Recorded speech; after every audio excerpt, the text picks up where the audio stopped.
ማህበረሰባችን ውስጥ እንግዲህ የሴቶችን እኩልነትና ተሳትፎና ተጠቃሚነት ለማረጋገጥ ያሉ የአመለካከት ችግሮችን የመፍታት ነው። ማህበረሰቡን ማለት የሴቶችን እኩልነት፣ የሴቶችን መብት፣ የሴቶችን ደህንነት በማስጠበቅ ደረጃ ሴቶች ከወንዶች እኩል መሆናቸውንም ጭምር ግንዛቤ መስጠት የማስተማር ስራ እየሰራ ነው።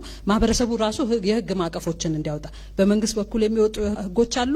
ከዛው ሳለ ደግሞ ማህበረሰቡም ደግሞ ቢያንስ ሴቶችን ሊጎዱ የሚችሉ ጎጂ ልማዳዊ ድርጊቶች እንዳይተገበሩ የህግ ማቀፎችን ማህበረሰብን ያሳተፈ ስራ የመስራት የህግ ማቀፎችን የማውጣት እንደገና ደግሞ ተፈጽመው ሴቶች ላይ ጉዳት አድርሰው የተለያዩ ጎጂ ልማዳዊ ድርጊቶች ተፈጽመው ሲገኙ ደግሞ በህግ አግባብ ተጠያቂ እንዲሆኑ የማድረግ ስራ እየሰራን ያለንበት ሁኔታ ነው ያለው። አሁን ላይ 23 የካቢኔ አባላት አሉ።